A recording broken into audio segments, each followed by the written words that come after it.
네, 안녕하십니까. 네, 반갑습니다. 진짜 반갑습니다. 네. 제가 지난 30일 날 이제 격리가 해제돼가지고 한 2주 동안 집안에 갇혀 있었고, 저희 식구들이 또 같이 있다 보니까 식구들도 같이 이제 밖을 못 나가는 상황이 돼가지고 수업을 못 하게 됐었습니다. 예, 죄송합니다. 예, 거기, 그러니까 제가 느끼는 게 뭐냐면, 이 식사할 때 같은 그 공간에 식사할 때 이렇게 마스크를 열게 되잖아요. 그게 굉장히 위험한 것 같아. 지나고 보니까. 그래서 식사하실 때 이제 요새 습관이 어떻게 되냐면 혼자 먹는 습관으로 바뀌었어요. 그 일이 있고 나서부터. 그러니까 여러분들이 식사하실 때 주의하시자. 그 말씀 드리고 싶고. 하여간 오랜만에 교실에서 여러분 얼굴 뵈니까 너무 좋습니다. 자, 근데 이제 느낌은 우리 저기 겨울 요거 지나고 나면 좀 많이 완화될 것 같은 느낌이고, 이제 그 며칠이더라? 2주 동안 9명씩 이렇게 제한을 두고 이렇게 하잖아요. 근데 조금 숫자가 줄어들면 아마 2주 뒤에는 지금보다는 조금 더 완화된 상태로 수업을 하지 않을까 이렇게 생각을 합니다. 그래서 조금만 더 고생하세요. 자, 이제 그 뭡니까? 수업 못한 것은 이제 동영상으로 올라가게 될 겁니다. 제가 촬영을 해서 올릴 거니까. 그 다음에 이제 뭐가 있냐면 오늘 첫 수업이죠. 그래서 처음 오신 분도 계실 거예요.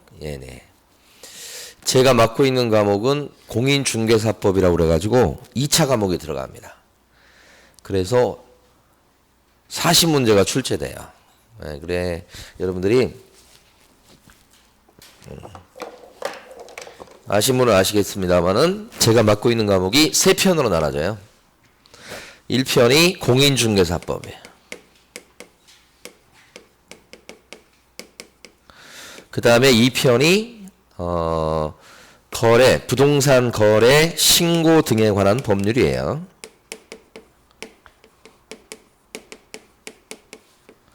3편이 이제 또 시험범에 들어가는데 중개 실무 이렇게 돼요. 시험 문제가 40문제 중에서 여기가 28문제가 출제되고 많이 나오죠. 그 다음에 여기가 한 5문제 정도 출제됩니다. 그 다음에 여기가 7문제 정도 출제되죠. 그래서 40문제인데 요 중개사법 요 부분 요거 쉬워요. 쉬운 부분입니다. 쉽다 특징이. 여기는 쉬운 부분이고 많이 나오죠. 근데 거래 신고 등에 관한 법률 같은 경우는 내용이 좀 많습니다. 여기가. 그리고 중개 실무도 사실은 중개 실무 활동과 관련된 법을 시험 보는 겁니다. 그러니까 제가 맡고 있는 과목은 다 법입니다. 법. 이것도 법이에요. 근데 여기 나와 있는 중개 실무와 관련된 법은 민법 시간에 배우는 법하고 많이 관련돼 있습니다. 그러니까 민법 시간에 보면 주택임대차 보호법이라는 게 있어요. 임대차 보호법. 이거 배우셨는지 모르겠는데 아직 안 배우셨을 것 같아요. 아무래도. 그 다음에 실무에서 많이 쓰는 게 여기 많이 쓰이고, 그 다음에 상가 건물 임대차 보호법 이렇게 이것도 실무에서 많이 쓰이죠.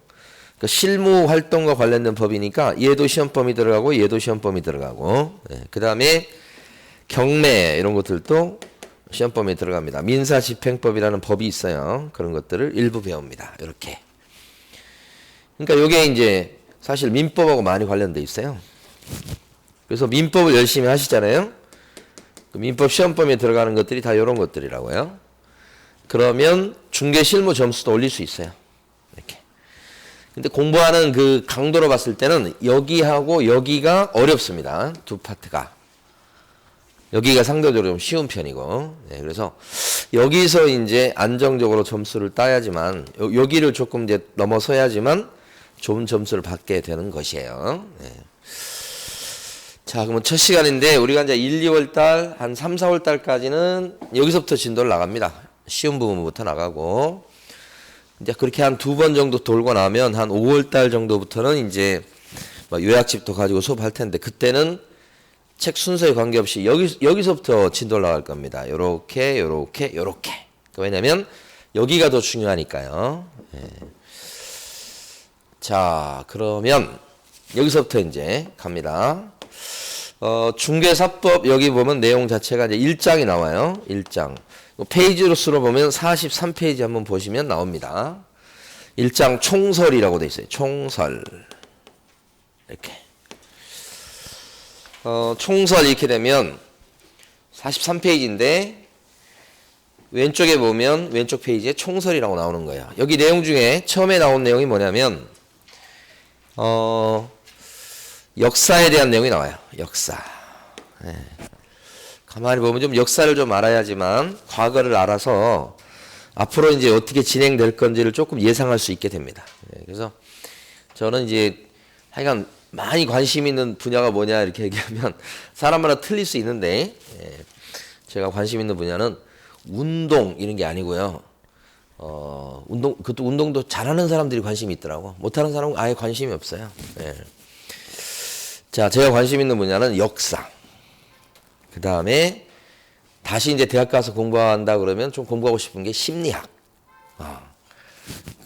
그게 굉장히 중요한데 그 얘기를 제가 언제 들었었냐면요. 고등학교 때 들었습니다. 고등학교 때 저희 어떤 선생님과는 기억이 안 나요.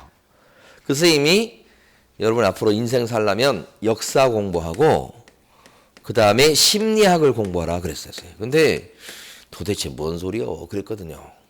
근데 그 선생님이 누군지 기억은 안 나지만 옳은 얘기를 한 것 같아요. 그래서 다시 돌아가서 공부한다면 심리학. 그죠? 이게 제일 중요한 것 같아요. 그 다음에 역사. 왜냐하면 역사는 반복이 되기 때문에 우리가 인생 살면서 판단을 해야 되잖아요. 판단할 때 중요한 근거가 되는 게 역사입니다. 그게 역사가 한번 흘러가고 끝나는 게 아니에요. 옛날에 일어났던 일이 계속 반복돼서 일어나요. 반복돼서. 그러면 이거 어떻게 풀어야지 이렇게 생각하면 역사를 보면 답이 나오는 것 같아요. 그러니까 우리가 살아가면서 중요한 게 판단력하고 그런 거지 않습니까? 그런데 그 판단할 때 기초를 이루는 게 이런 것들인 것 같아요. 그래서 제가 관심 있는 것은 역사하고 그 다음에 심리학. 그죠? 그래서 이제 막 유튜브 같은 것도 보면 뭐 요새 유명한 선생님 황연필 선생인가? 뭐 그 선생 그 대학 입시인가 뭐 하는 그 선생인데 많이 봐요.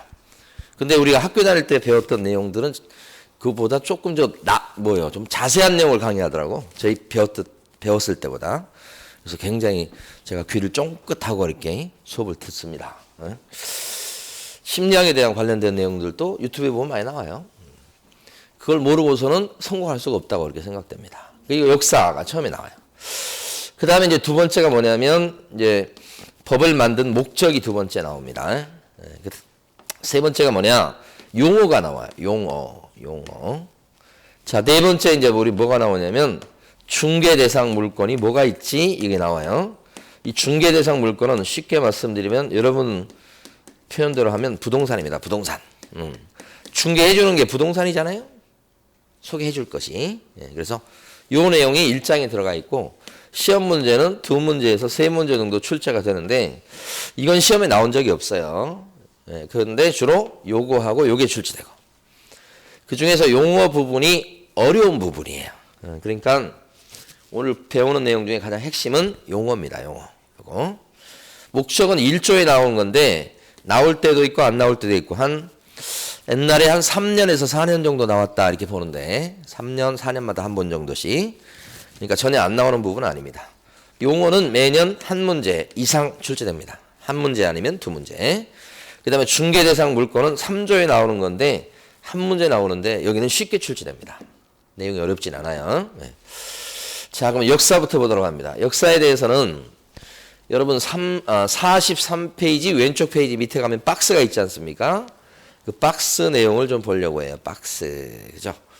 그 박스 보시면 거기 뭐 일제시대 이런 거 그 꼴도 보기 싫고요. 그런 것들은 밑으로 쭉 내려가 보시면 최근이라고 되어 있는 게 있어요. 박스에서. 그런데 거기 보면 세 가지만 아시면 돼요. 1961년 박정희 정권 시절입니다. 박정희. 이름은 안 나와 있습니다만 박정희 대통령 그 시절에 소개 영업법을 만들어서 소개 행위하는 것을 규제하게 됩니다. 소개 영업 행위를 규제하는 법이다 이거예요.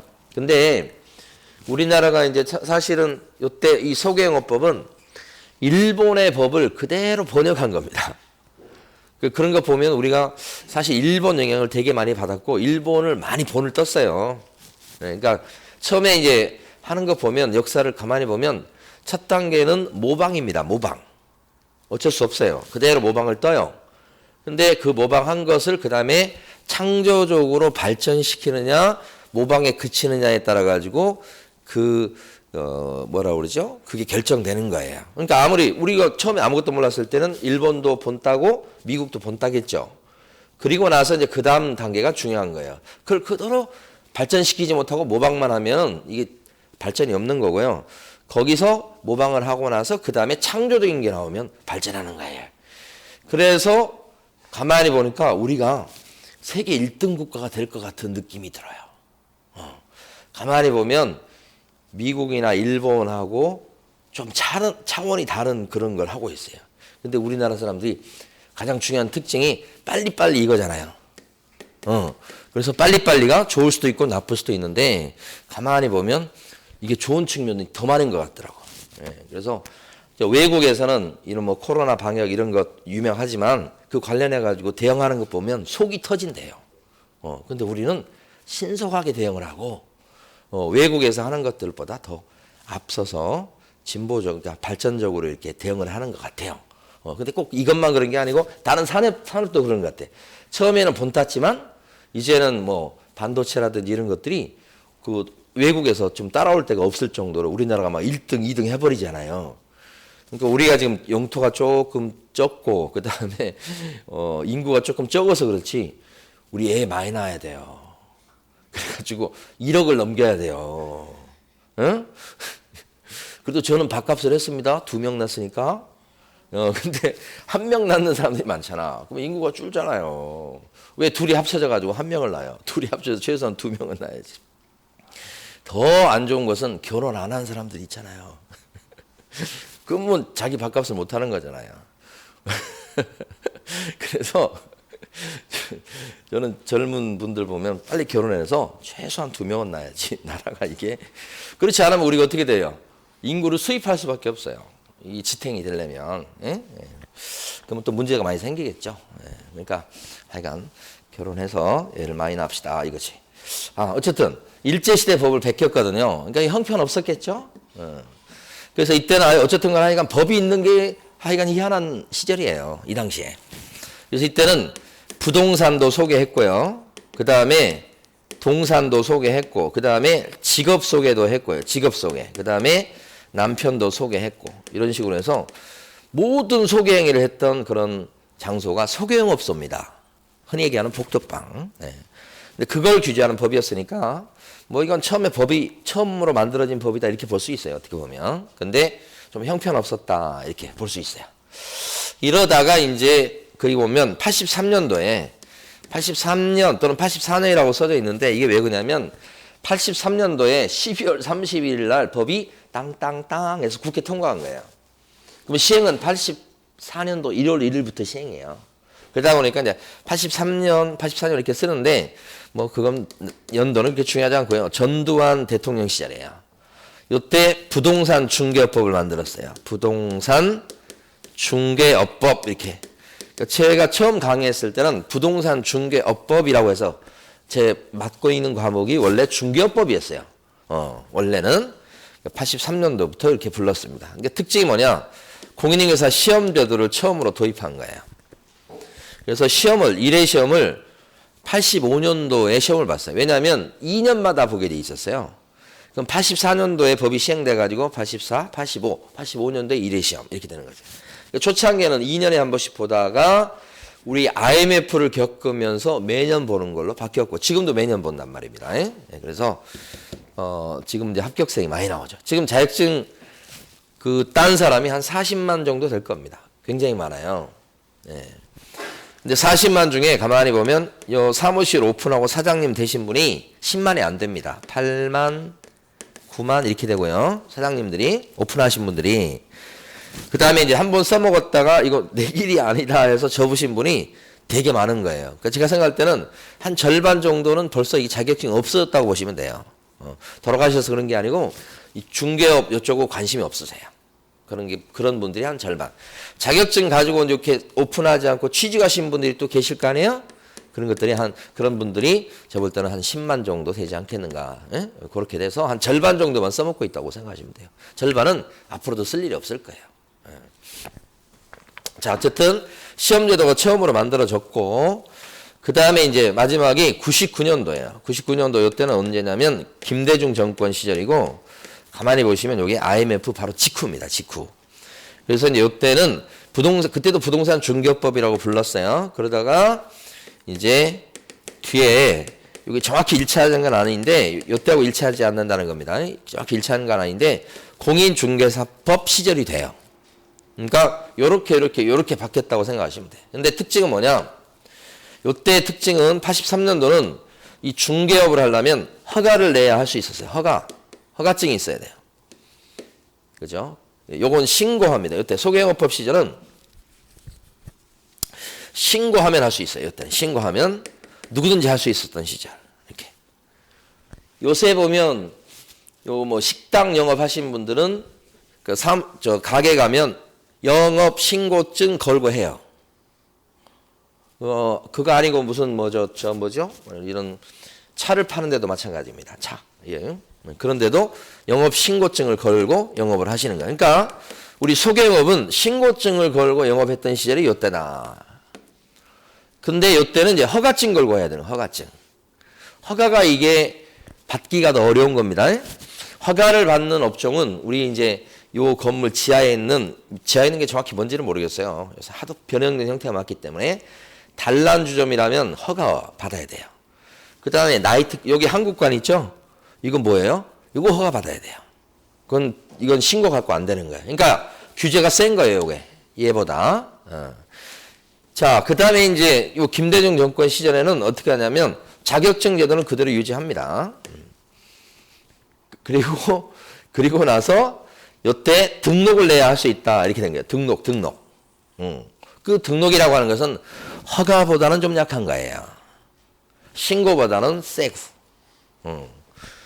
그래서 요 등록업종이라고 그래요. 그러니까 중개업이라고 하는 건 이거 세 가지를 다 거쳤어요.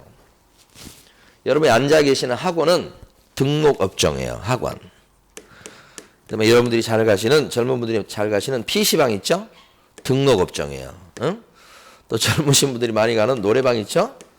노래 연습장. 정확한 표현은 노래 연습장입니다. 노래방 그렇게 쓰면 안 되게 돼 있어요, 원래는. 노래 연습장 이것도 등록업종입니다. 독서 실력 등록업종입니다. 근데 가만히 보면 요것들이 뭐냐면 집합 금지나 제한이 된 업종들이에요. 많이 사람들이 모이는 업종들이잖아요. 이건 등록업종 이렇게 되는 거죠. 그러니까 요게 세 가지를 다 거쳤다는 게 처음에 여기는 요즘 법이 없었잖아요. 그럼 그때는 자유롭게 할 수 있었던 거예요. 자유롭게. 예. 그래서 이 세상에 이 영업 장사하는 것은 넷 중에 하나예요. 근데 이거 난이도로 치면은 자유업종은 규제가 없다는 거예요. 자유롭게. 그 다음에 신고. 그 다음에 등록. 제일 규제가 센 게 뭐죠? 허가. 이렇게 되는 거예요. 이렇게. 그래서 허가받는 업종은 조금밖에 안 돼요. 등록업종은 얘보다는 좀 많죠.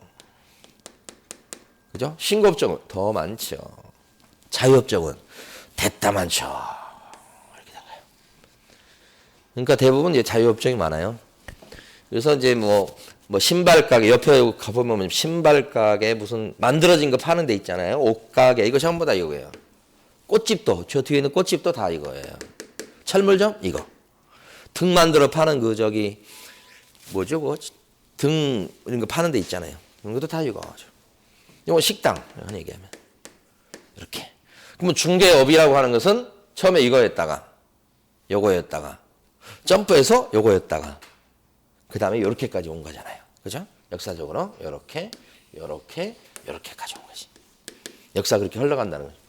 하나 재밌는 것은 요때 당시 제가 혼자 웃었던 게 이것 때문에 83년도에 전두환 정권이 들어서면서 부동산 투기 막으려고 이거 법을 만들었잖아요. 그래서 요때 처음으로 시험제도가 도입됐어요. 예. 근데 하여간 뭐 이게 뭐 알려진 건지 뭐 정확한 건지는 모르겠으나 그때 당시에 북부인들이 유명했었죠. 중개업소 드나들면서 부동산 사장님들이랑 이렇게 해가지고 막 투기한 그 북부인 아줌마들 있잖아요. 그래서 그때 당시에 북부인 아줌마 중에 가장 대표적인 사람이 이땡땡이라는 소문이 있더라고요. 이순 뭐 이렇게 나중에 영부인 대신 그때 당시 영부인이었죠. 그래서 유명했다고 그러더라고요. 그래서 그것 생각해서 잠깐 제가 웃었던 겁니다. 남편은 어떻게 해요? 대통령이어서 이거 만들고 그리고 영부인은 복부인이시고 뭐 그랬던. 그래서 참 그런 거 생각하면 참 아이러니하다 역사는. 근데 이제 대통령이니까 또 할 건 해야 돼. 자, 이렇게 이제 써진 게 왼쪽 페이지인데 시험에 나온다고요, 안 나온다고요? 안 나오니까 자 지워버려요. 안 나와. 근데 이걸 좀 이해를 하고 계셔야 돼요. 이따 또 얘기가 나올 거예요. 이해하고 계셔야지만 우리 제도 같은 걸 이해하는데 조금 수월합니다. 그래서 이걸 배운 거예요. 자, 오른쪽 페이지 가봅니다. 이제 오른쪽 페이지.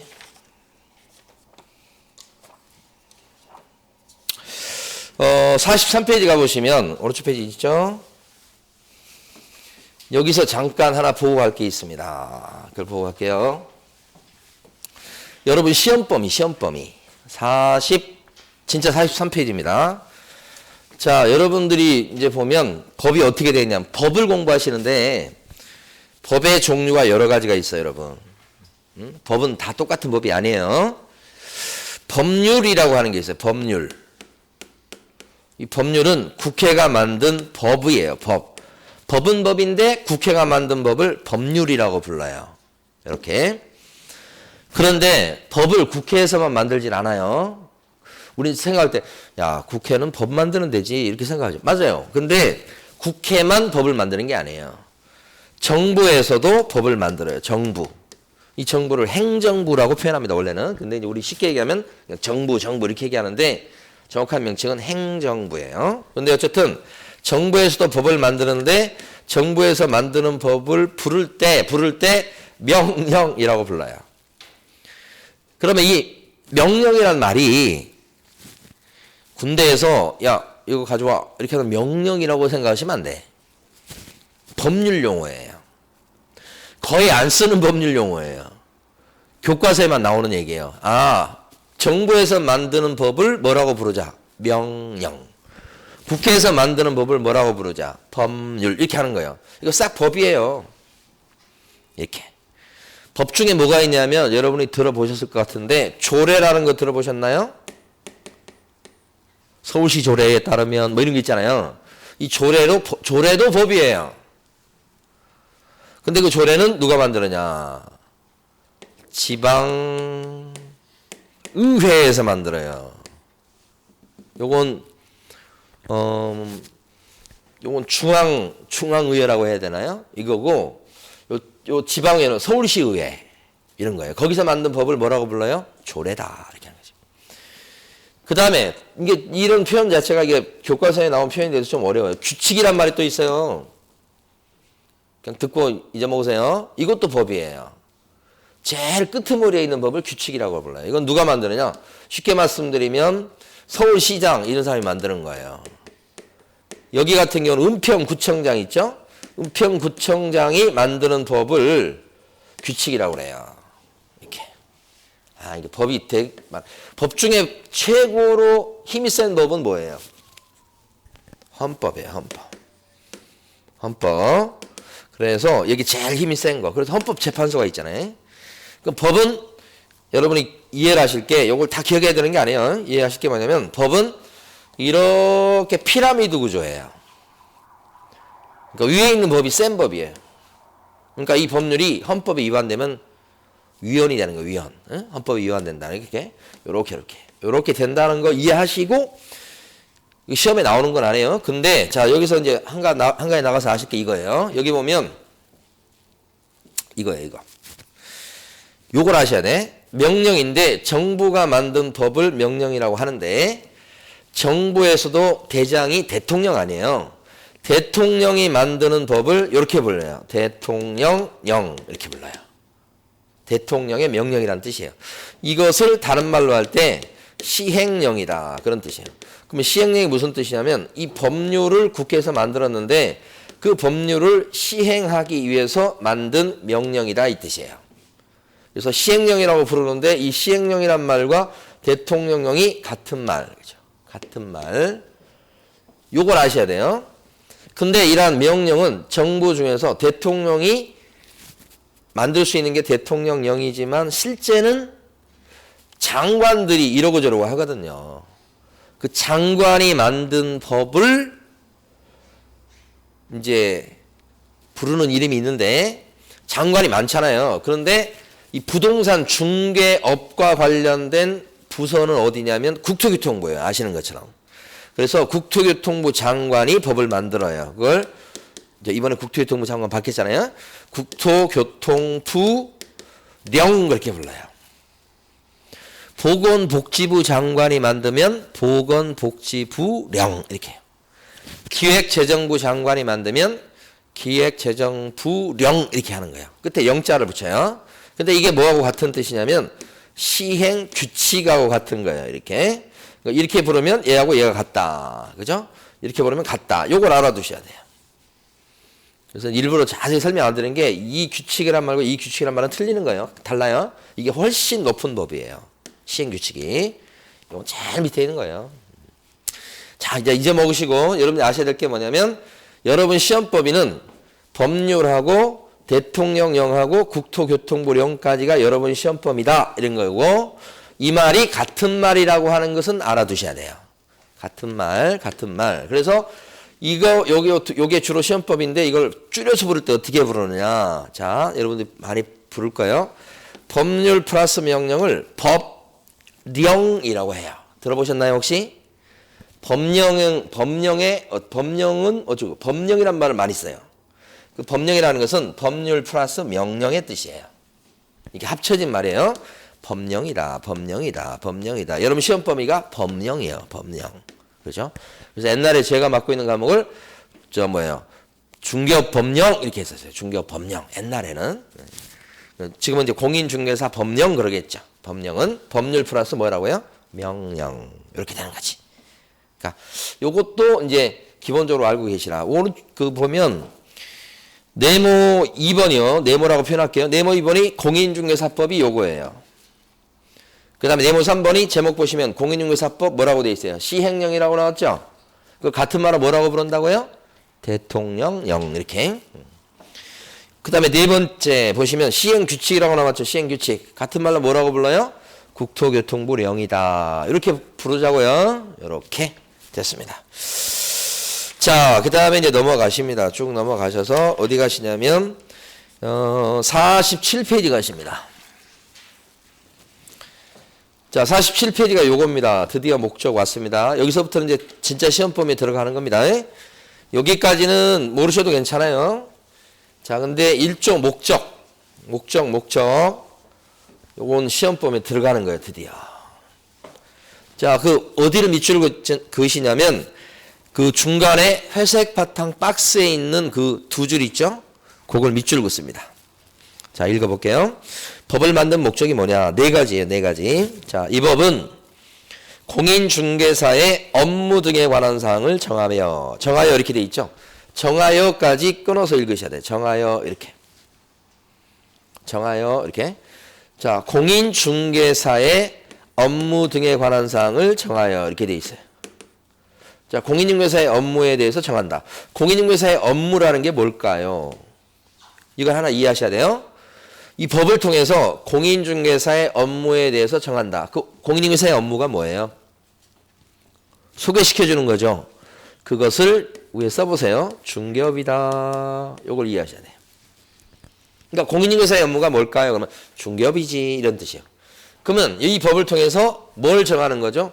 중개업을 이렇게 하시오, 저렇게 하시오, 이렇게 하면 안 됩니다. 이걸 정한다는 거예요. 뭐에 대해서? 중개업에 대해서. 이게 포인트예요. 자, 공인중개사법을 만든 이유는 첫 번째, 공인중개사의 업무 등에 관한 사항을 정해서. 자, 두 번째 목적. 그 전문성을 제거하고 이렇게 돼 있죠. 두 번째 목적. 전문성을 어떻게 한다고요? 올린다, 높인다 이런 뜻이에요. 자, 처음에 제가 이제 중개사 강의했을 때 그때 당시는 수험생분들이 50대 이상이 대부분이에요. 40대도 잘 없었어요. 50대 이상.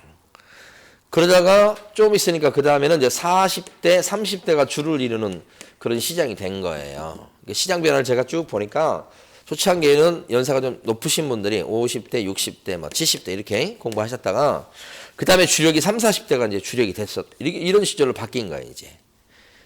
그러면서 지금도 30, 40대가 주력이긴 한데 아무래도 그런데 특징이 뭐냐? 20대 분들이 많이 늘어났다는 거예요. 그게 특징이에요.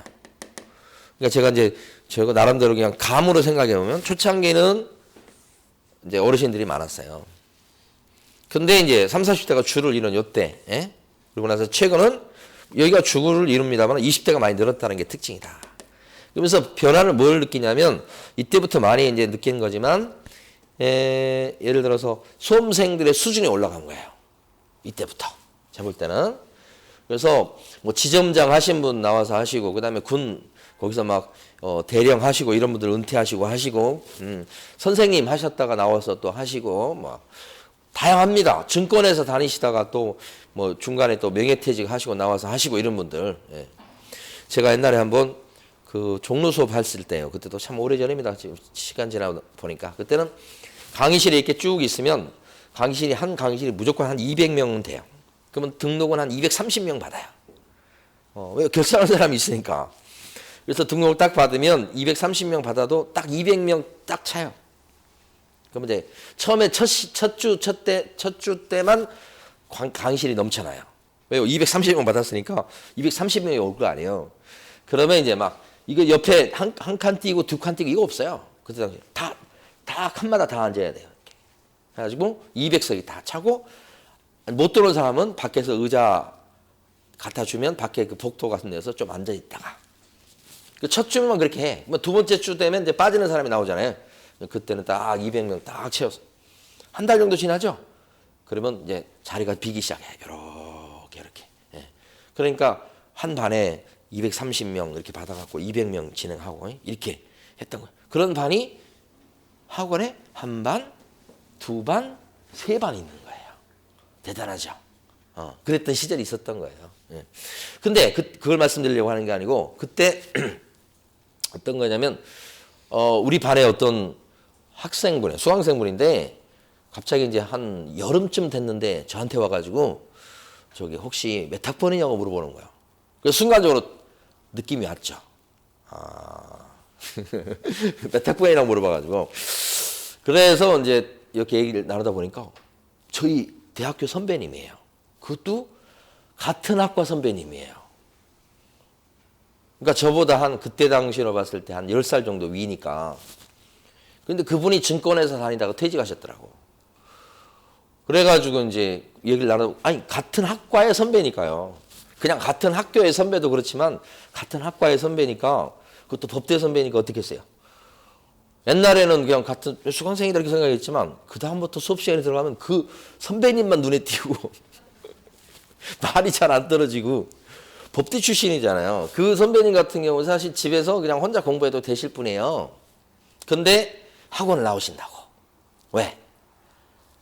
혼자 공부하려면 귀찮으니까. 그러니까 의미가 뭐냐면 나 공부하기 귀찮아. 나 힘들어. 공부 못하겠으니까 내가 돈 줄 테니까 너가 중요한 것 좀 떠들어봐.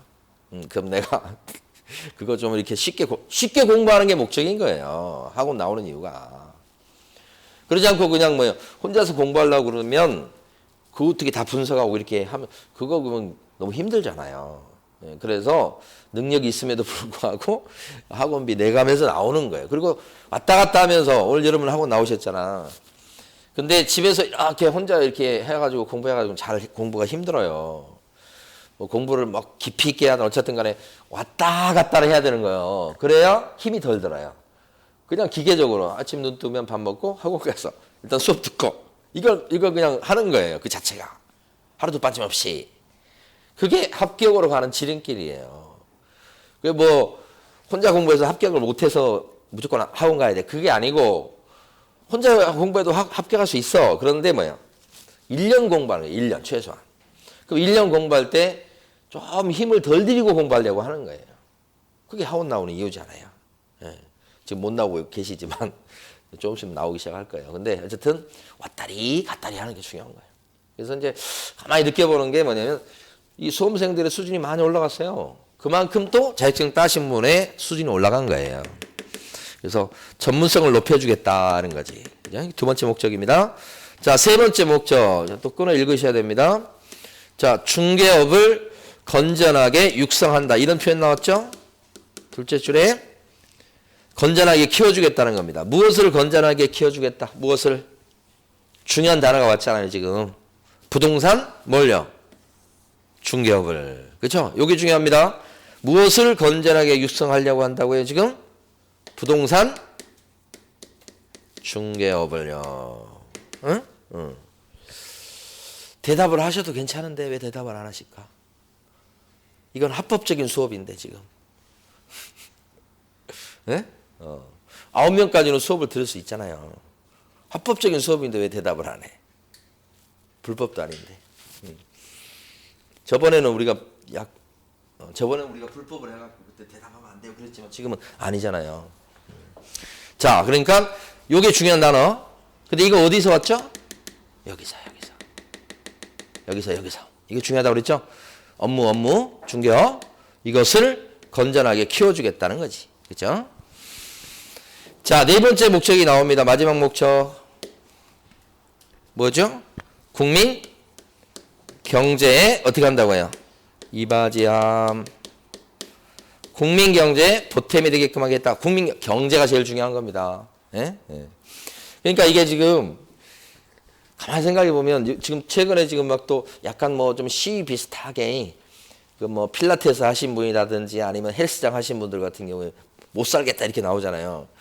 처음에는 그게 저는 와닿진 않았어요. 응? 처음에는 야, 지금 코로나 이런 상황에서 어떻게 저렇게 할까? 좀 이기적이지 않나 생각했는데 아니에요. 제가 볼 때는 코로나는 코로나인데 코로나 그거 끝나기 전에 굶어 죽을 것 같아. 어?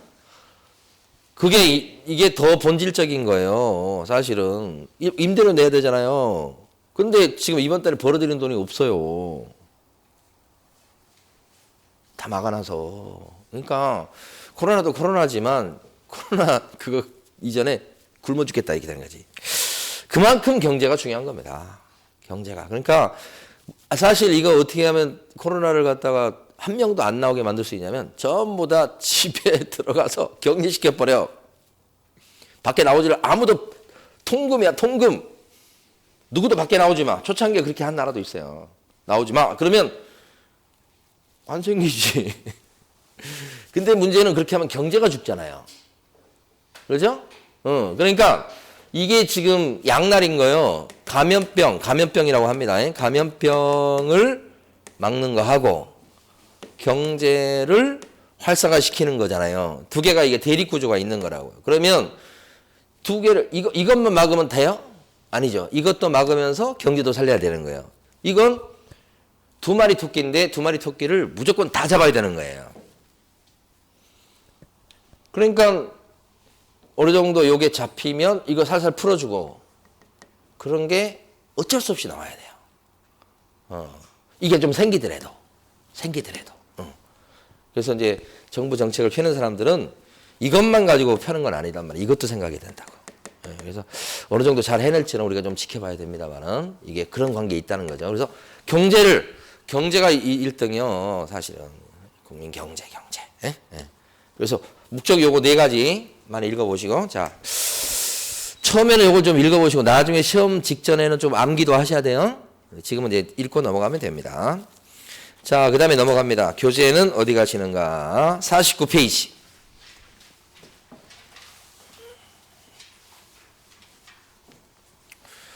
49페이지 가면 이제 용어로 갑니다. 그 49페이지 밑에 가보시면 3절에서 용어의 정의 이렇게 나왔죠. 그런데 자, 한 페이지 넘기시면 50페이지가 나와요. 50페이지 보면 네모 1번에 뭐라고 써져 있냐면 중개하고 30회라고 써져 있죠. 자, 찾으셨습니까? 제목이 중개라고 돼 있고 옆에 30회. 그 다음에 네모 1번 가면 중개의 정의라고 돼 있죠. 그 두 줄을 딱 밑줄을 긋고 그 두 줄만 우리한테 필요합니다. 나머지는 밑줄 그으시면 안 돼요. 자, 두 줄을 갖다가 끊어서 두 군데 끊어서 세 개로 나눠서 읽어보겠습니다. 3조의 법정 중개 대상물에 대하여 여기까지 끊으셔야 돼. 대하여까지. 그 다음에 거래 당사자 간의 매매, 교환, 임대차 그 밖에 권리의 득실 변경에 관한 행위를까지 끊으셔야 돼. 행위를. 그 다음 마지막에 어떻게 하는 게 중개인가? 알선하는 것을 말한다. 이게 세 번째예요. 자, 그러면 끝났어요. 이제 칠판을 보셔야 돼. 다 했고요. 칠판에서 이해를 좀 하셔야 됩니다. 그리고 지금 두 줄 빼고 나머지 우리 교재에 막 써져 있는 부분이 이거저거 많거든요. 그것을 열심히 공부하겠다는 생각으로 읽으시면 늪에 빠지는 거예요. 늪에 빠지면 헤어나오기가 힘들어요. 그렇죠? 그러니까 이 교재는 곳곳에 늪이 있어요.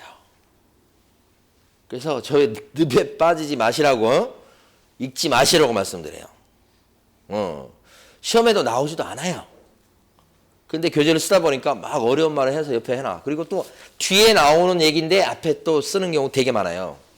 그러니까 틀린 말은 아닌데 순수적으로 가서 뒤에 가서 그때 가서 배우면 끝나는 건데 그것을 앞에 써놓으면 그 앞에 써놓은 내용을 이해시키겠다고 제가 여기서 강의를 해버리잖아요. 그러면 아무것도 안 돼요. 늪에 빠지는 거예요. 여러분 학원 나오는 이유를 생각하셔야 돼. 쉽게 공부하려고 생각하셔야 돼. 그래서 읽지 마시고 늪에 빠지면 안 되고. 자, 지금부터 칠판에 설명드립니다. 중개가 되려면 세 가지 조건을 갖추면 돼요. 3조에 써져 있는 중개 대상물에 들어가야 됩니다. 이 중개 대상물은 우리 둘째 시간부터 공부할 거예요. 3조에 나오는 거예요. 그 3조에 나와 있는 중개 대상물에 대해서 두 번째, 거래 당사자 간에 둘째 부분이 좀 길죠. 근데 잘 이해할 수 있어요. 거래 당사자 간에 할 때 그 거래 앞글자를 따고요. 그 다음에 매매, 교환, 임대차 그 밖에 권리의 득실 변경에 관한 행위를 그랬죠. 행위에다가 요렇게 또 이제 끝글자가 행위거든요. 그럼 중간 여기 있는 걸 다 생략시켜 버려요. 그러면 말이 돼요. 그러니까 길지만 줄이면 어떻게 줄일 수 있다고? 거래행위 하는 것을 이렇게 줄일 수 있어요. 두 번째 부분은 그 다음에 세 번째 이걸 어떻게 했을 때 중개가 됩니까? 알선 이렇게 됩니다. 소개시켰을 때 뭐가 돼요? 중개 이렇게 되는 거예요. 간단해요. 여기서 얘기한 중개 대상물은 뭐냐? 여러분 흔히 얘기하는 토지라든지 건물 같은 부동산을 얘기하는 거예요. 그렇죠? 그리고 참고로 기본서에다가 교재에다가 이걸 쓰시면 안 돼. 이걸 막 써버리면 나중에 기본서를 보기가 싫을 수 있어요. 그냥 연습장 같은 거 하나 있죠. 과목별로 하나씩 하면 좋고 그게 안 되면 그냥 노트, 그냥 연습장 하나 딱 해서 그냥 거기다 적어 놓으세요. 자유롭게 적어야 됩니다. 예쁘게 쓸 필요도 없고. 교재는 조금 깨끗하게 밑줄을 그을까만 딱 밑줄을 긋고 그래야지 다음에 공부할 때도 공부하고 싶은 마음이 들죠. 거기다 막 쓰잖아요. 어떤 분을 봤냐면 썼어. 1월달에 썼죠. 이제 3월달에 또 공부합니다. 또 칠판에 제가 이거 똑같은 거 쓴다고. 그러니까 또 써요. 1월달에 썼던 이 내용을 또 옆에다 또 써. 그러니까 한 3월쯤 되니까 이제 더 이상 책을 읽을 수가 없어. 다 써나가고. 그럼 안 되죠. 그러니까 기본서 그 교재는 좀 깨끗하게 밑줄만 딱 긋고 형광펜 칠만 하고 그 다음에 노트는 자유롭게 이렇게. 자, 그러면 이렇게 되는데 이런 부동산에 대해서 거래하는 것을 소개시켰을 때 중개라고 해요. 그런데 이 거래행위란 말을 여러분들이 민법 시간에 배운 말로 바꿔봐요. 그게 뭐냐면 법률행위입니다. 법률행위가 뭐냐? 어려워요. 얘기도 하기 싫어요. 그죠? 그러니까 법률행위나 이거랑 같은 말이에요. 이거 들어는 보셨죠? 법률행위라고요. 법률행위가 여러 가지가 있지만 가장 대표적인 법률행위가 뭐예요? 가장 흔한 거. 계약이죠. 그러니까 여러분은 기억할 때 이걸 기억하셔야 돼. 계약서 쓰는 것을 도와줬단 말이에요. 뭐에 대해서? 부동산에 대해서. 그게 중개예요. 다 이해하신 거예요, 여러분. 계약서 쓰게 도와준 거예요. 그런데 이제 이제 요것을 이해할 때 이렇게 법률 행위를 하면 권리에 변화가 생겨요. 이걸 권리 변동이라고 불러요. 권리에 변화가 생긴다. 이렇게. 권리에 변화가 생겨. 변화는 어떻게 돼? 권리를 얻기도 하고 권리를 잃어버리기도 하고 자, 그 다음에 권리의 주체가 막 바뀌기도 하고 내용이 바뀌기도 하고 득실 변경 이거 들어보셨나요?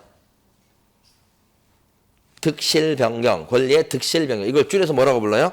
변동. 변동이라는 거 이걸 변동이라고 그래요.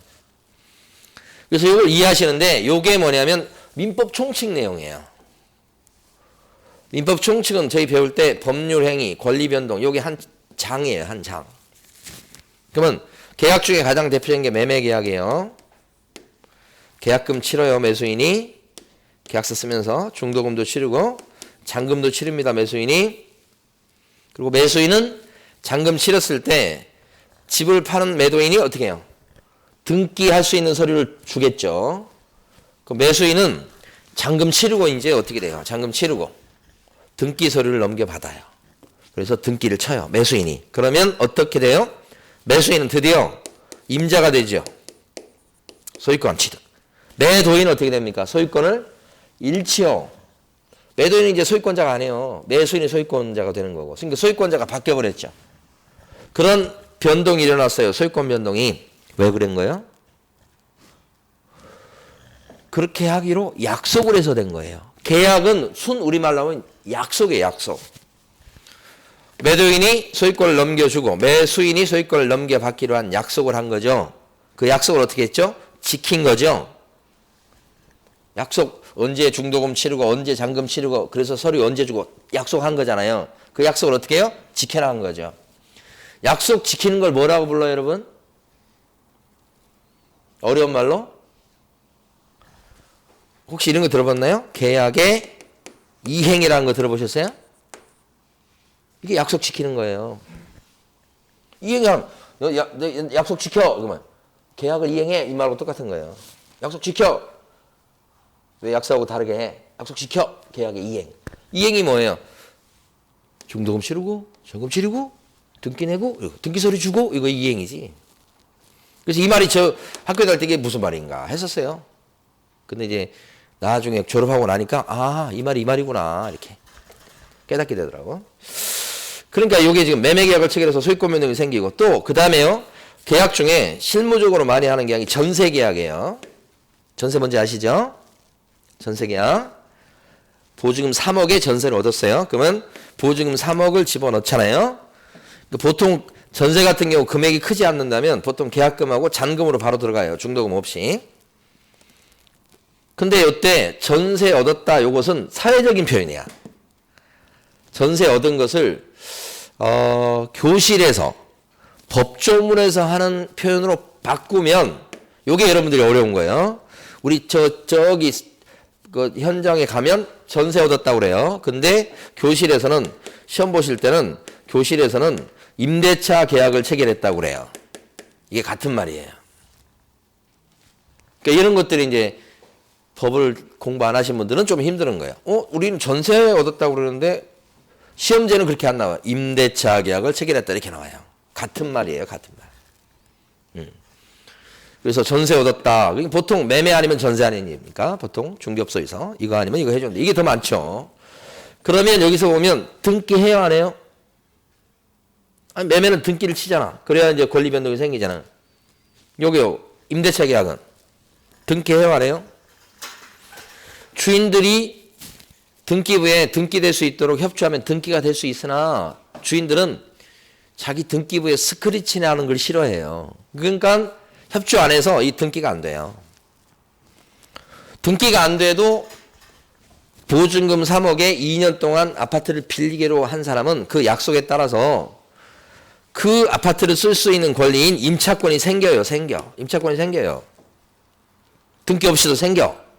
근데 문제는 뭐냐면 등기가 안 돼 있으면 자기는 빌렸어요. 그런데 주인이 딱 확 바뀌어버리면 새 주인이 나가 그러면 나가야 돼요. 임차권은 그러니까 여러분 배울 때 채권으로 배우세요? 아니면 물권이라고 배우세요? 임차권은. 채권이라고 배우시잖아. 채권. 채권은 뭐예요? 자기하고 약속한 그 사람한테만 그 권리를 주장할 수 있는 게 채권이에요. 근데 물권 그러면 어떻게 돼? 물권. 이 소유권은 어떻게 해요? 자기하고 계약한 사람한테만 내가 소유권자야 그렇게 할 수 있는 거 끝나는 게 아니고 그 밖에 길 지나가는 사람 아니면 뭐 다른 사람한테도 누구한테도 주장할 수 있는 게 뭐예요? 물권이라고 하잖아요. 채권, 물권 배우시죠? 어떤 게 더 센 거예요? 물권이 더 센 거잖아요. 여기까지만 하고 쉴게요. 물권이 더 센 건데 임차권자 이 사람은 임차권을 얻긴 얻었으나 이게 약한 권리예요. 주인 바뀌면 그냥 그거 깨지는 권리라고. 그래서 이걸 제대로 보호받으려면 등기를 쳐야 돼 사실은. 근데 주인들이 등기를 안 해주죠. 그래서 등기 대신 센 권리가 될 수 있도록 해주는 게 뭐냐면 뭐예요 혹시? 에? 임장?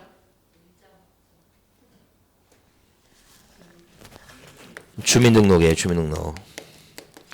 주민등록 등기 대신 혼자 할 수 있는 주민등록 전입신고를 하잖아요. 그러면 등기된 거하고 똑같은 거예요. 그러니까 우리 실제 보조금 3억을 주는데도 등기도 안 치는데도 우리 주잖아. 뭘 믿고 주는 거예요? 주민등록 전입신고 믿고 주는 거예요.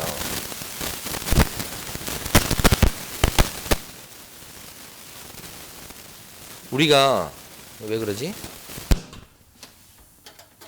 여러분 아직 안 배워서 그런데 마지막 원래 11월 달 마지막 학기가 저거예요. 저거 주민등록 전입신고. 그러니까 지금 알아두세요. 또 동영상 올라오면 또 들으시고 주민등록 전입신고를 등기 대신 혼자서 해요. 그러면 주택임대차 보호법이라는 게 있어요. 거기서는 물권처럼 인정을 해.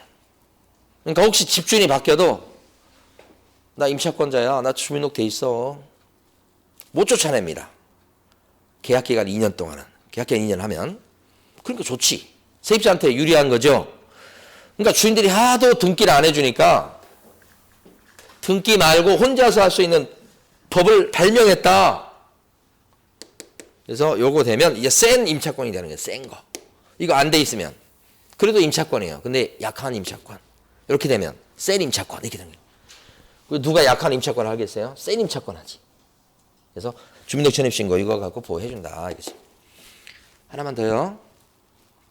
교환이라고 있어요. 교환. 교환은 물물교환이에요. 물물교환. 이건 무슨 얘기냐면 부동산과 부동산을 바꾸는 거야. 맞바꾸는 거지 교환은. 매매는 뭐예요? 부동산을 돈을 주고 돈하고 바꾸는 거야. 그게 매매고 돈 아니고 부동산끼리 바꾸는 거잖아요.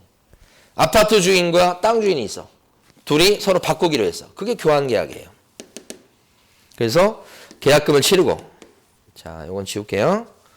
그 다음에 여기서 계약을 체결하고 그 다음에 여기서 잔금을 치러요. 잔금을. 부동산끼리 바꾸는데 왜 잔금을 치를까요? 요 아파트 가격은 10억이에요. 땅하고 바꾸는 거예요. 토지 가격은 8억이에요. 이 사람 갑이고 이 사람 을이에요. 둘이 교환하기로 했어요. 갑은 요때 이거 교환하려고 딱 마음 먹었을 때는 자기는 10억짜리고 이건 8억짜리인데 요 땅 주인이 얼마를 더 줘야지 갑이 오케이 하겠어요. 그냥 바꾸진 않을 거 아니에요. 얼마를 더 얹어줘야 돼요. 2억 줘야지 바꾸겠죠. 가치가 같아야 바꾸는 거 아니에요. 그럼 그건 돈 주는 거잖아요. 그래서 교환계약도 보통은 잔금이 들어가요. 그리고 이때 등기합니다. 이때는 이것처럼 매매처럼. 매매하고 교환은 같은 거예요. 매매는 돈하고 부동산 바꾸는 거. 매매는. 교환은 부동산끼리 바꾸는 거. 이렇게 생각하시면 되죠. 그래서 등기 치면 이때는 교환계약을 통해서 소유권자가 바뀌게 돼요. 여기 아파트 소유자는 땅 주인이 되고 땅 소유권자는 어떻게 돼요? 아파트 주인이 되는 거죠. 임자가 뒤바뀌었죠. 소유권 변동. 이렇게 되는 거죠. 교환계약은 잘 없어요. 솔직히. 주로 매매 아니면 전세. 자, 한 번만 읽어보고 이제 쉽니다. 중개라고 하는 건 이런 거다는 거죠. 결국은 3조에 써져 있는 중개대상물에 대해서 거래 당사자 간의 매매, 교환, 임대차 이거 말고도 있어야 또 그 밖에 권리의 득실 변경을 가져오는 행위를 권리의 득실 변경에 관한 행위가 뭐예요? 이거예요. 권리의 득실 변경을 가져오는 행위가 뭐예요? 계약이에요. 법률행위예요. 그러면 처음으로 다시 돌아가는 거야. 계약을 체결하게 만들어 주었다. 부동산에 대해서 그럼 뭐예요? 중개다. 그런 뜻이에요. 네, 그래서 다 아시는 내용인데 법률적으로 이제 풀이를 해본 거예요. 그래서 조금 어려워요. 자, 쉬었다가 이제 마무리 짓습니다.